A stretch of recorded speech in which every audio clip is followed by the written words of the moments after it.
ایک شخص بارگاہ رسالت میں حاضر ہوا اور عرض کیا رسول اللہ صلی اللہ تعالی علیہ وسلم مجھے وصیت کیجیے۔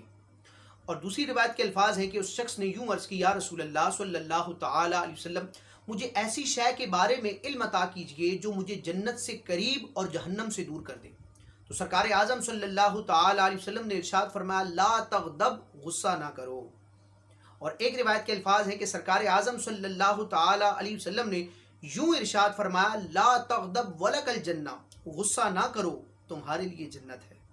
حضرت عمر بن عاص رضی اللہ تعالی عنہ بھی روایت کرتے ہیں کہ میں نے بارگاہ رسالت صلی اللہ تعالی علیہ وسلم میں ایسی شے کے بارے میں سوال کیا جو مجھے اللہ کے غضب سے دور کر دے، تو سرکار اعظم صلی اللہ تعالی علیہ وسلم نے انہیں بھی یہی ارشاد فرمایا لا تغضب، غصہ نہ کرو۔ بڑا مختصر اور بڑا جامع فرمان ہے، لا تغضب،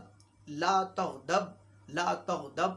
غصہ نہ کرو۔ غصہ آ جائے تو پھر کیا کرنا ہے؟ سرکار علیہ الصلوۃ والسلام نے غصے کو دور کرنے کے علاج بھی بیان فرمائے ہیں۔ ایک حدیث پاک کا خلاصہ ہے کہ غصہ شیطان کی طرف سے ہے اور شیطان کو آگ سے پیدا کیا گیا ہے، اور آگ جو ہے وہ پانی سے بجھتی ہے، لہٰذا کسی کو غصہ آئے تو اسے چاہیے کہ وہ وضو کر لے، انشاءاللہ اس کی برکت سے غصہ دور ہو جائے گا۔ اور ایک روایت کا خلاصہ ہے کہ تم میں سے کسی شخص کو جب غصہ آئے، اگر وہ کھڑا ہوا ہے تو اسے چاہیے کہ بیٹھ جائے، بیٹھنے کی وجہ سے بھی اگر غصہ ختم یا کم نہیں ہوتا تو اسے چاہیے کہ لیٹ جائے، یعنی اپنی حالت کو تبدیل کر لے، اللہ تبارک و تعالیٰ اس کی برکت سے اس غصے کو دور فرما دے گا۔ بعض مقامات ایسے ہوتے ہیں جہاں غصہ کرنا درست بلکہ ضروری ہوتا ہے، شریعت نے وہ مواقع اور وہ امور بیان کیے ہیں، بلکہ بعض اوقات غصے کا اظہار کرنا یہ کار ثواب بھی ہو جاتا ہے،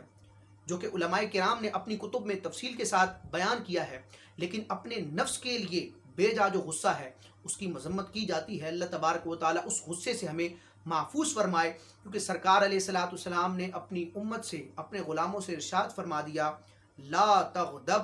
لا تغضب، لا تغضب، غصہ نہ کرو۔